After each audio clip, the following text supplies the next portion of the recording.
Hello my fellow Gooners and welcome to Arsenal TV. This is my preview for the Arsenal versus Rennes game at the Emirates Stadium Europa League second leg. Guys, this is a massive game for us. It is a huge game. Now, last week when we went to Rennes over in France and we played the game, we was all expecting a nice comfortable win, come back with a few goals underneath our belt. We ain't really got that much to do in the second leg. It was a complete different game altogether. It was a tough night for us over there. So we've pretty much got it all to do in this game tomorrow night. We got off to a massive great start in that game with Alex Iwobi's goal. But I feel that after that, we could have had at least a few more after that, to be quite honest. But the big moment in that game was Socrates getting that red card. So he's now been suspended for this game against Rennes. And the only problem is now a lot of the fans were saying, oh, but the player dived. It was a dive. But then people were saying that it was a tackle. Well, Socrates was already on the yellow card. So, you know, he was a bit rash that night and a bit aggressive. And I feel that it kind of got to him. And that's when they gave him that red card. Now, after that moment, it was completely downhill for us after that. Our defence was literally all over the place. They couldn't cope when we was down to 10 men. But what Rennes done, Rennes actually smelt blood. They smelt blood on us and they thought, right, we need to attack. They are struggling. So that's what they done. They attacked us. All three of their goals, brilliant goals. One was from a free kick where it came off the wall and then they blasted it straight into the goal. That was one of them. We got two other brilliant goals as well.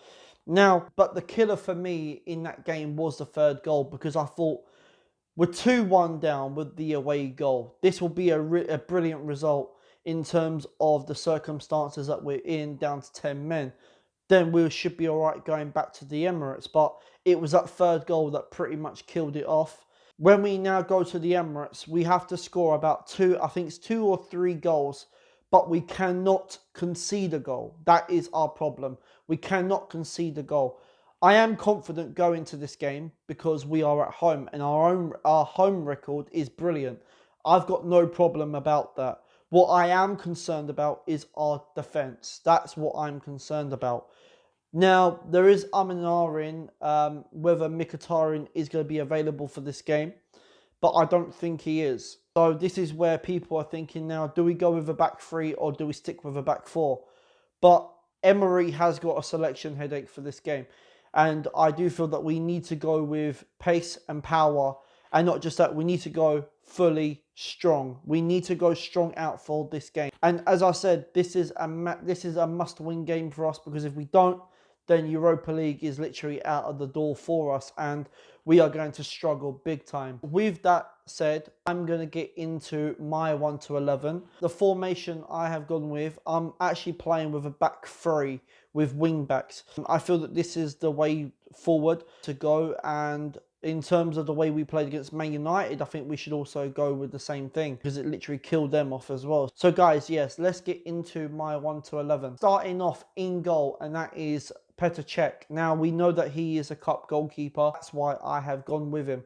I don't think that Cech was at fault for any of them goals against Rennes in that first leg. I don't think he was at fault for any of them. But that is what I'm going to go with. I am going to go with Petr Cech. We're going to move into the centre-backs, which is the back three. And my centre-backs for this game is Laurent Koscielny, Nacho Monreal, and Mustafi. Those are the three centre-backs that I am going for this game.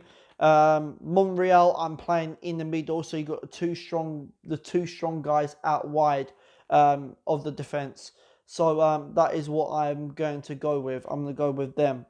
We're going to move into the wing backs. And first off, out on the right-hand side of the wing back, I'm going to go with Ainsley Maitland-Niles. Now, I feel that he was brilliant.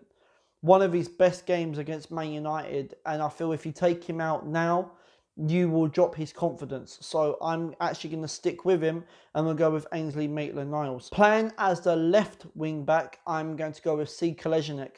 Again, I feel that playing him in this formation will be better, because we know that if we play him as a back four, as a flat four, he's not good defensively. So we better off using him to his advantage and to his strength.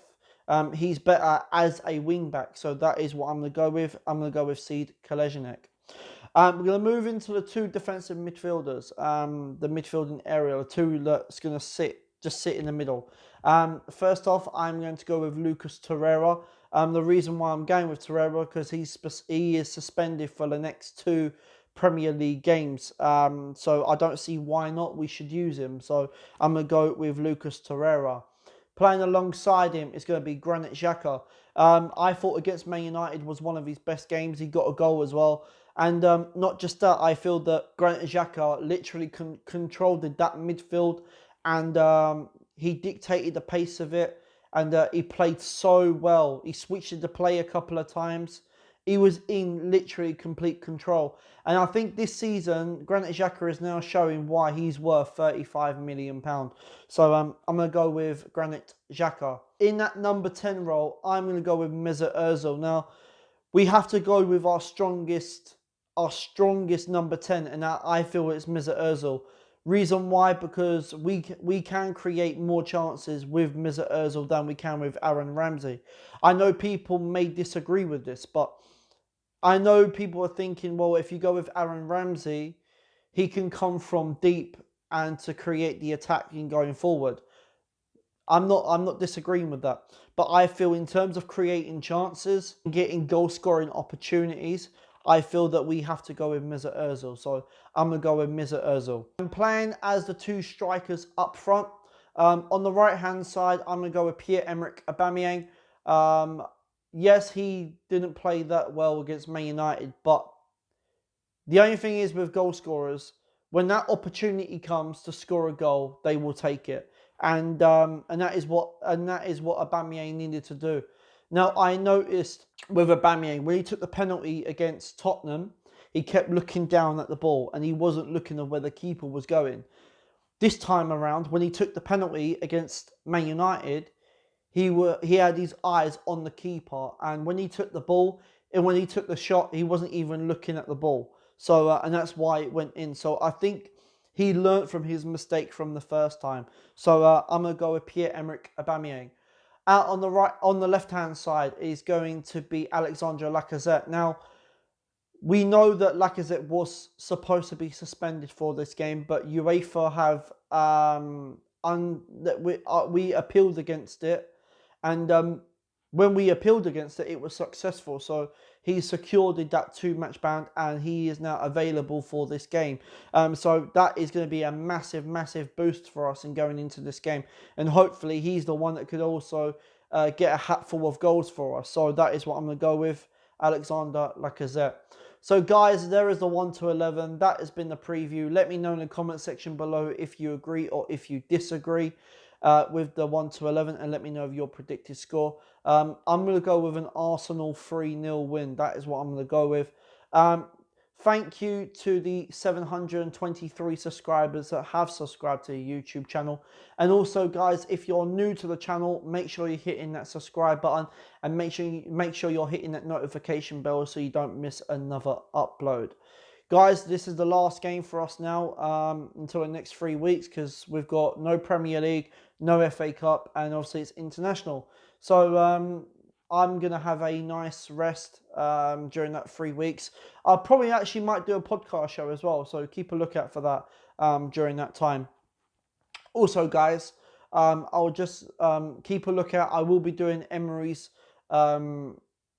post-match review after the game, and also his pre-match press conference before the game, and also keep a lookout for the players' ratings. Until next time, guys, you have been watching Arsenal TV, and I am out.